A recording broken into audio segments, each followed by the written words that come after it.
চাকরি দেওয়ার নামে টাকা নেওয়া এবং তারপর প্রতারণার অভিযোগ বিভিন্ন সময় তৃণমূলের একটা অংশের নেতাদের বিরুদ্ধে উঠেছে। পরবর্তীতে সেই সমস্ত ঘটনাকে ঘিরে রীতিমতো শোরগোলও পড়ে গিয়েছে। উঠে এসেছে টাকা ফেরত দেওয়ার দাবি। এবার ফের একবার চাকরির প্রতিশ্রুতি দিয়ে টাকা আত্মসাতের অভিযোগ। গ্রেপ্তার এক তৃণমূল নেতা। চাকরির প্রতিশ্রুতি দিয়ে টাকা আত্মসাতের অভিযোগে গ্রেপ্তার নদিয়া কৃষ্ণনগর ১ নম্বর ব্লক তৃণমূল সভাপতি স্বপন ঘোষ। রবিবার তাকে হাসাডাঙ্গা থেকে গ্রেপ্তার করে কোতোয়ালি থানার পুলিশ। চাকরির প্রতিশ্রুতি দিয়ে শিবুর আলীর এক ব্যক্তির কাছ থেকে ৫ লক্ষ টাকা আত্মসাতের অভিযোগ উঠেছে তার বিরুদ্ধে। প্রতারিত ওই ব্যক্তি স্বপন ঘোষের বিরুদ্ধে অভিযোগ দায়ের করেছেন। এই অভিযোগের ভিত্তিতে স্বপন ঘোষকে গ্রেপ্তার করে পুলিশ। সমস্ত বিষয়টা নিয়ে আমার কলিগ সুরজিৎ দাসের একটি রিপোর্ট আপনাদের জন্য।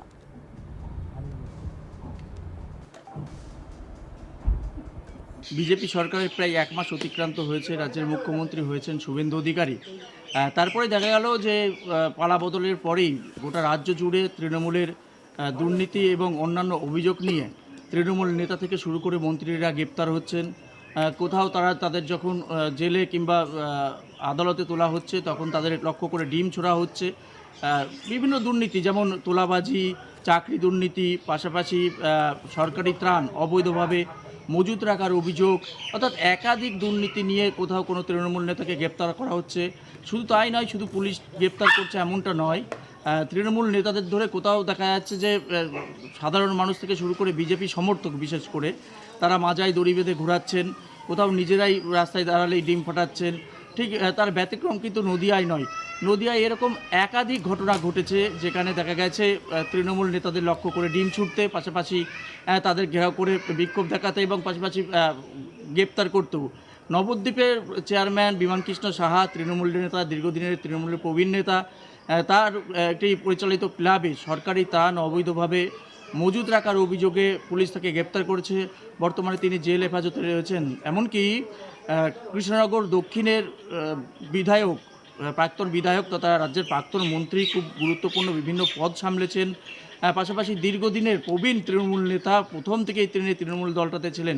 ঠিক সেই রকম একটা প্রাক্তন তৃণমূলের বিধায়ক এবং প্রাক্তন মন্ত্রীকে লক্ষ্য করে ডিম ছুঁড়েছে বিজেপি সমর্থকরা, তাকে হেনস্থা করেছে এবং অভিযোগ ছিল তার বাড়িতে অবৈধভাবে সরকারি ত্রাণ কেন মজুদ থাকবে। এরপরেই উত্তেজনার মধ্যেই কিন্তু পুলিশ তাকে পরবর্তীকালে নিয়ে যায়, পরবর্তীকালে তাকে গ্রেপ্তার করে। বর্তমানে তিনিও জেল হেফাজতে রয়েছেন। কিছুদিন আগেই নদিয়ার করিমপুর ২ নম্বর ব্লকের মিটু হক, তাকে লক্ষ্য করে তার ওয়ার্ড অফিসে ঢুকেই তার অফিসে, তিনি যেহেতু পঞ্চায়েত সমিতির সহসভাপতি, তিনি যখন তার অফিসে ছিলেন, সমিতির অফিসের ভেতর ঢুকে মারধর করা হয়, বিজেপি সমর্থকদের বিরুদ্ধে অভিযোগ ওঠে এবং তাকে লক্ষ্য করে রীতিমতো ডিম বৃষ্টি করা হয়।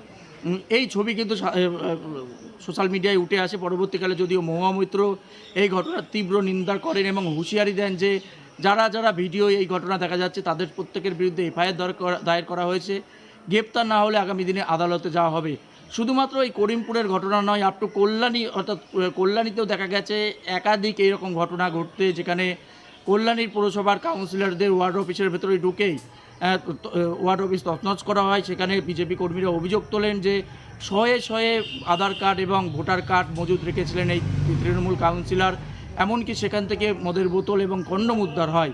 মূলত এরপরে দেখা যায় ওই কাউন্সিলরকে লক্ষ্য করে প্রচুর ডিম ছুঁড়ে মারা হয়। পরবর্তীকালে পুলিশ গিয়ে অভিযুক্ত ওই কাউন্সিলরকে উদ্ধার করে নিয়ে আসে। পাশাপাশি আরও একটি ঘটনা সাক্ষী, নদীর কল্যাণী রাস্তা দিয়ে যখন এক তৃণমূল নেতা তিনি যাচ্ছিলেন, তাকে পথ আটকায় বিজেপির কয়েকজন সমর্থক এবং তাকে রীতিমতো হুমকি দেওয়া হয় ডিম ছুড়ব কিনা। এবং তার যা পুরনো স্মৃতি, অর্থাৎ পুরনো দিনে তিনি তৃণমূল শাসনকালে কী করেছেন সেই ইতিহাস কিন্তু তুলে ধরা হয়। ঠিক এবার নতুন আরও একটি অভিযোগ উঠে এলো তৃণমূল নেতার বিরুদ্ধে। কৃষ্ণনগর ১ নম্বর ব্লক তৃণমূল সভাপতি স্বপন ঘোষের বিরুদ্ধে লক্ষ লক্ষ টাকা প্রতারণার অভিযোগ। শিমুরালির এক ব্যক্তি অভিযোগ তোলেন যে তার কাছ থেকে চাকরি দেওয়ার নামে তিনি তৃণমূল শাসনকালে লক্ষ লক্ষ টাকা তুলেছিলেন। যখন টাকা ফেরত দিতে চাইছেন তখন তিনি ফেরত দিতে রাজি হচ্ছেন না। এই মর্মে তিনি একটি লিখিত অভিযোগ দায়ের করেন। অভিযোগের ভিত্তিতেই দেখা গেল এদিন স্বপন ঘোষ, অভিযুক্ত তৃণমূল নেতা, তাকে গ্রেপ্তার করা হয়। তাকে গ্রেপ্তার করে কৃষ্ণনগর কোতোয়ালি থানার পুলিশ, পরবর্তীতে তাকে আদালতে তোলা হয়। অর্থাৎ এই যে দুর্নীতির মধ্যে নদিয়ার একের পর এক তৃণমূল নেতা কর্মীরা বিভিন্ন দুর্নীতির অভিযোগে গ্রেপ্তার হচ্ছে, ঠিক সেই তালিকায় নতুন সংযোজন এই স্বপন ঘোষ, তাকেও কিন্তু দুর্নীতির দায়ে গ্রেপ্তার করা হলো। দেখুন, উল্লেখ্য শিক্ষক নিয়োগ দুর্নীতিতে তৃণমূলের বিভিন্ন নেতার নাম জড়িয়েছে আমরা জানি, ধরপাকড় হয়েছে। সম্প্রতি এক তৃণমূল নেতার বিরুদ্ধে প্রাথমিকে চাকরি দেওয়ার নাম করে টাকা নেওয়ার অভিযোগও উঠেছে। প্রাথমিকে চাকরি দেওয়ার নাম করে এক তৃণমূল নেতার টাকা তুলে নেওয়ার সেই ভিডিও ভাইরাল সোশ্যাল মিডিয়ায়। এক কৃষক পরিবারের কাছ থেকে 6.5 লক্ষ টাকা নিয়ে প্রতারণার অভিযোগ উঠেছে গ্রাম পঞ্চায়েত কর্মী তথা তৃণমূলের ওই নেতার বিরুদ্ধে। অভিযোগ, 6 বছর আগে প্রাথমিক বিদ্যালয়ে চাকরি পাইয়ে দেওয়ার আশ্বাস দিয়ে ওই টাকা নেওয়া হয়। দীর্ঘ সময় পেরিয়ে যাওয়ার পরেও চাকরি পাওয়া যায়নি। এরপর টাকা ফেরত চাইতে গেলে উল্টে যে ব্যক্তি টাকা দিয়েছিলেন তাকেই মিথ্যা মামলায় ফাঁসিয়ে দেওয়ার হুমকি দেওয়া হয় বলে অভিযোগ। গোটা ঘটনার জেরে চাঞ্চল্য ছড়িয়েছে মালদার কালিয়াচক থানার গোপালগঞ্জ এলাকায়। অভিযোগকারী খগেন মণ্ডল পেশায় কৃষিজীবী। তার দাবি, অভিযুক্ত অমলকান্তি সরকার হরিশ্চন্দ্রপুর 1 নম্বর ব্লকের একটি গ্রাম পঞ্চায়েতের কর্মী এবং তৃণমূলের সঙ্গে যুক্ত। প্রথমে অমলকান্তি 20 লক্ষ টাকা দাবি করেন, পরে জমি বিক্রি করে নগদ 6,50,000 টাকা অমলকান্তির হাতে তুলে দেন তিনি। অভিযোগকারী দাবি, টাকা দেওয়ার সময় গোপনে একটি ভিডিও রেকর্ড করা হয়, আর সেই ভিডিও বর্তমানে সোশ্যাল মিডিয়ায় ভাইরাল। আমরাও সেই ভিডিও আপনাদেরকে দেখাচ্ছি, যদিও ভিডিওর সত্যতা কিন্তু যাচাই করেনি আজ তাক বাংলা। খগেন মণ্ডলের অভিযোগ, বহুবার টাকা ফেরত চাইলেও অমলকান্তি তা ফেরত দেননি, বরং মিথ্যা মামলায় ফাঁসিয়ে দেওয়া, জানে শেষ করে দেওয়ার হুমকি দেওয়া হয়েছে। এরপর 2024 সালে কালিয়াচক থানায় লিখিত অভিযোগ দায়ের করা হয়। যদিও তারপর 1.5 বছর পেরিয়ে গেলেও অভিযুক্তের বিরুদ্ধে কোনো ব্যবস্থা নেওয়া হয়নি। 2026-এ রাজ্যে সরকার পরিবর্তনের পর ফের জেলা শাসক আর পুলিশ প্রশাসনের কাছে অভিযোগ জমা পড়ে। একবার শোনাবো অভিযোগকারী খগেন মণ্ডলের বক্তব্য। উনি পঞ্চায়েত ডিপার্টমেন্টে সার্ভিস করেন, হ্যাঁ, হরিশ্চন্দ্রপুর তার পোস্টিং। আমার ছেলের চাকরি দেব বলে আমার কাছ থেকে 20 লক্ষ টাকা কন্ট্যাক্ট করে 6,50,000 টাকা নগদ নিয়েছে।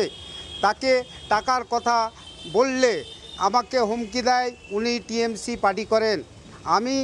আমি নিজে খগেন মণ্ডল, আমি বিজেপি করতাম, এখনও করছি। এখন পুলিশ প্রশাসনের কাছে গিয়েও আমি কোনো সুরাহা পাইনি। পুলিশ প্রশাসন বলে আমি দেখব, আমি দেখছি, হ্যাঁ, আমাকে আরও হুমকি দেয় পুলিশ প্রশাসন। আমার কেস কোর্ট থেকে থানায় চলে গেছে, এখন পর্যন্ত ও থানা কিছু করছে না। অনিল সরকার পঞ্চায়েত সার্ভিস, পঞ্চায়েত ডিপার্টমেন্টে আমাকে বলেছে 7 দিনের ভেতরে তোমার ছেলেকে আমি জয়েন্ট করিয়ে দেবো। হ্যাঁ, জমি বিক্রি করেছি, আবার জমি বিক্রি করাতে বলেছে যে 20 লক্ষ টাকা 7 দিন পরে তোমার কাছে আমি বুঝিয়ে নেব। এই কথা বলে আজ পর্যন্ত আমি 6,50,000 মাস্টারি প্রাথমিক শিক্ষকে চাকরি দিব বলে। এত প্রভাব টিএমসি করছে, তার জন্য এত প্রভাব। সমস্ত আপডেট পৌঁছে দেবো আপনাদের কাছে, নজর রাখুন আজ তাক বাংলায়। সাবস্ক্রাইব করতে ভুলবেন না।